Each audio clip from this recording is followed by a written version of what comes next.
Assalamualaikum warahmatullahi wabarakatuh. Apa kabar Bapak Ibu semuanya?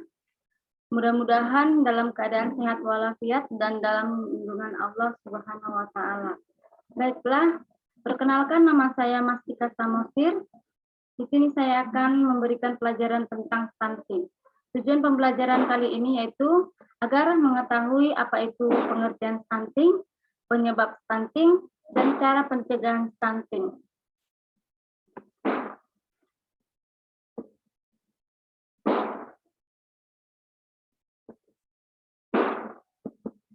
Stunting adalah kondisi gagal tumbuh akibat kekurangan gizi kronis dan stimulasi psikososial serta paparan infeksi berulang terutama dalam 1000 hari pertama kehidupan. Stunting adalah keadaan di mana balita memiliki panjang atau tinggi badan yang kurang jika dibandingkan dengan umur sebayanya. Penyebab stunting.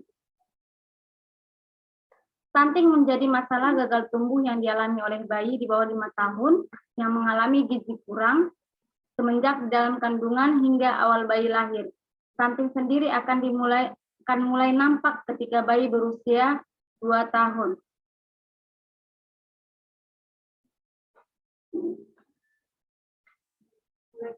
Kekurangan gizi pada masa janin dan usia dini akan berdampak pada perkembangan otak, rendahnya kemampuan kognitif yang akan mempengaruhi prestasi sekolah dan keberhasilan pendidikan.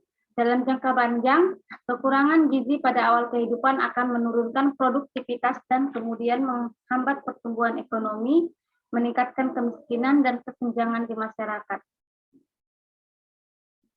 Stunting merupakan sebuah masalah kurang gizi kronis yang disebabkan oleh kurangnya asupan gizi dalam waktu yang cukup lama. Hal ini menyebabkan adanya gangguan di masa yang akan datang, yakni mengalami kesulitan dalam mencapai perkembangan fisik dan kognitif yang optimal. Anak stunting mempunyai IQ lebih rendah dibandingkan rata-rata IQ anak normal. Di Indonesia, kasus stunting menjadi masalah kesehatan dengan jumlah yang cukup banyak.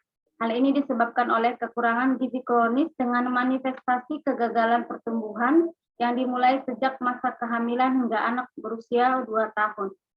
Hal ini disebabkan oleh kekurangan gizi kronis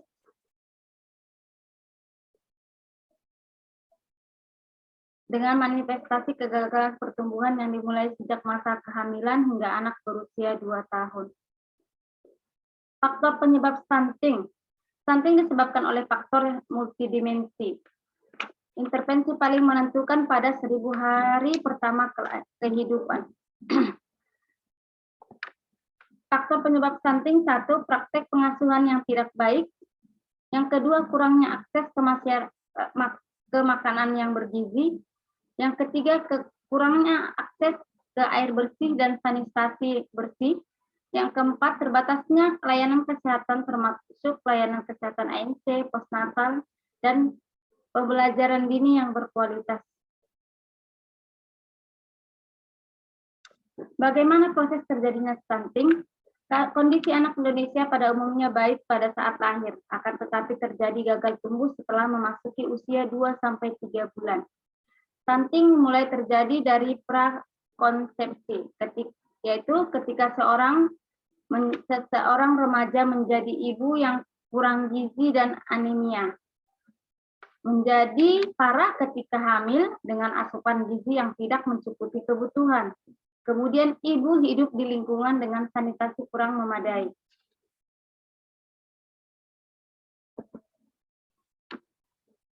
Penyebab terjadinya stunting bisa juga kurangnya edukasi dan sosialisasi, yaitu masih terdapatnya ibu hamil yang tidak mengikuti kelas ibu hamil atau ANC.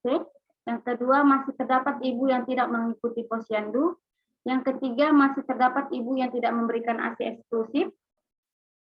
Yang keempat, masih terdapat ibu hamil yang tidak mengkonsumsi tablet penambah darah dan PMT bagi ibu hamil cake. Apa saja dampak stunting? Dampak jangka pendek yaitu terganggunya perkembangan otak, kecerdasan berkurang, gangguan pertumbuhan fisik, dan gangguan metabolisme dalam tubuh. Dampak jangka panjang yaitu menurunnya kemampuan kognitif dan prestasi belajar. Yang kedua, menurunnya kekebalan tubuh sehingga mudah sakit. Yang ketiga, risiko untuk munculnya penyakit diabetes, obesitas, penyakit jantung dan pembuluh darah, kanker, stroke, dan disabilitas pada usia tua. Ciri-ciri stunting yaitu: 1. Pertumbuhan melambat. Yang kedua, usia 8-10 tahun anak menjadi pemalas dan tidak banyak melakukan kontak mata. Yang ketiga, wajah tampak lebih muda dari usianya. Yang keempat, tanda pubertas terlambat. Yang kelima, pertumbuhan gigi terlambat. Yang keenam, performa buruk pada tes perhatian dan memori belajar.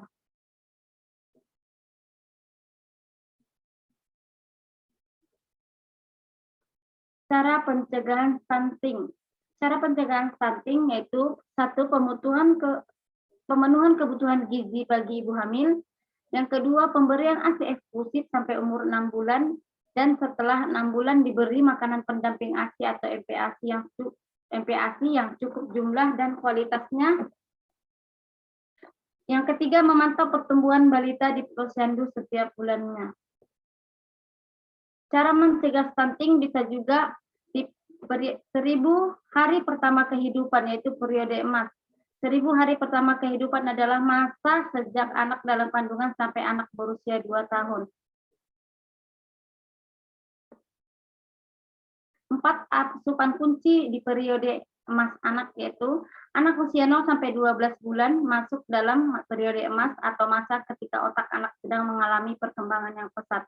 Untuk itu, orang tua harus memperhatikan asupan kecukupan gizi anak dengan memberikan inisiasi menyusui dini, memberikan ASI eksklusif dari usia 0-6 bulan, kemudian memberikan MPASI atau makanan penambah ASI setelah anak umur di atas 6 bulan, dan melanjutkan ASI hingga 2 tahun lebih. Cara pencegahan stunting bisa juga dilakukan oleh tenaga kesehatan, yaitu untuk meningkatkan kesadaran masyarakat melalui pergerakan peran kader, yaitu memberikan penyuluhan masyarakat untuk meningkatkan pengetahuan dan kesadaran keluarga akan pentingnya kesehatan ibu dan anak. Yang kedua, gerakan sadar kesehatan ibu dan anak. Yang ketiga, mendukung gerakan masyarakat hidup sehat. Yang keempat, mensosialisasikan pentingnya perilaku hidup bersih dan sehat. Pengembangan perorganisasian masyarakat bisa juga dilakukan dengan penguatan pengolahan UKBM, peningkatan kapasitas kader,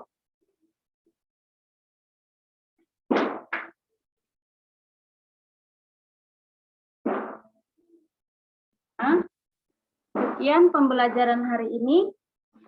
Apakah Bapak Ibu telah paham dengan pembelajaran kali ini? Pembelajaran kali ini tentang stunting. Dan stunting adalah kondisi gagal tumbuh akibat kekurangan gizi kronis di 1000 hari pertama kehidupan.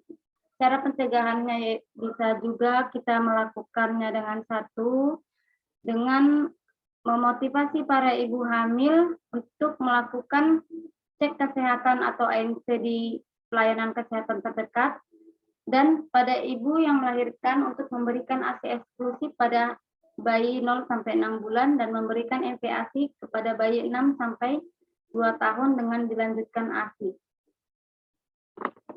Baiklah, sampai di sini pembelajaran kali ini.